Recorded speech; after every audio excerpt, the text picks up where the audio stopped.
Kiyev Flamingo raketlərinin yeni partiyasını təhvil alıb. Bu barədə Ukraynski Nasionalny Novini nəşri yazıb. Məlumata görə daha əvvəl gündə bir ədəd istehsal edilən raketlər üçün artıq seriyalı istehsal mərhələsinə keçilib və ikinci partiya Ukrayna ordusuna təhvil verilib. Flamingo raketləri Sovet dövründə təkrar emal edilmiş turbofan mühərriklərindən istifadə edilməklə hazırlanıb və karbon lifli gövdənin istehsalı cəmi 6 saat çəkir. Mühərrik köhnə olmasına baxmayaraq müasir standartlara cavab verir. Qanadlı raketin uçuş məsafəsi 3000 kilometrdir. 6 metrlik qanad genişliyinə sahib olan Flamingo 4 saatdan çox havada qala bilir və saatda 950 kilometr sürətlə uçur. Raketin çəkisi 6 ton olsa da daşıya bildiyi döyüş başlığının ağırlığı 1150 kiloqramdır. Flamingo adının verilməsinin səbəbi isə ilk istehsalda texniki nasazlıq səbəbindən nümunələrin çəhrayı rəngdə olmasıdır.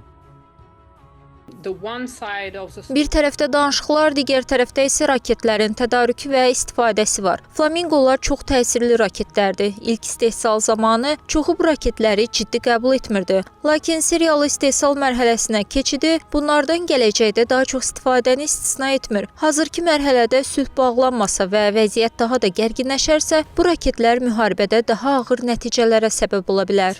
Rusiya-Ukrayna müharibəsində əvvəllər PUA-ların və qısa orta mənzilli raketlərin istifadəsi böyük mahiyyət daşıyırdı. Bugün isə Flamingolar müharibənin gedişatını qismən də olsa dəyişə bilər. Texniki xüsusiyyətlərinə görə Amerika Birləşmiş Ştatları istehsalı Tomahawklarla müqayisə edilsə də, mənzilinin 2 dəfə çox olması onu daha effektiv edir. Buğa ləqəbi ilə möcüzəvi silah kateqoriyasında olan Taurus raketləri də Flamingolara uduzur. Çünki Ukrayna istehsalı olan bu raketlər döyüş başlığının ağırlığına görə Taurus daha çox hədəfə ziyan vurur.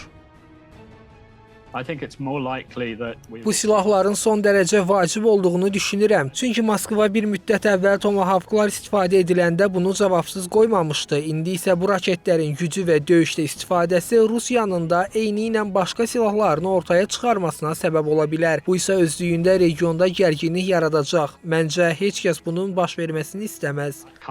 Bu sistemlər Rusiyanın maddi-texniki xətlərinə, komanda mərkəzlərinə və uzun mənzilli hava hücumundan müdafiə xətlərinə zərbələr endirərək Ukraynaya strateji üstünlüyü qazandıracaq potensialdadır. Ancaq NATO-nun hərbi dəstəyi olmazsa, yalnız Flamingolarla üstünlük əldə etmək asan görünmür.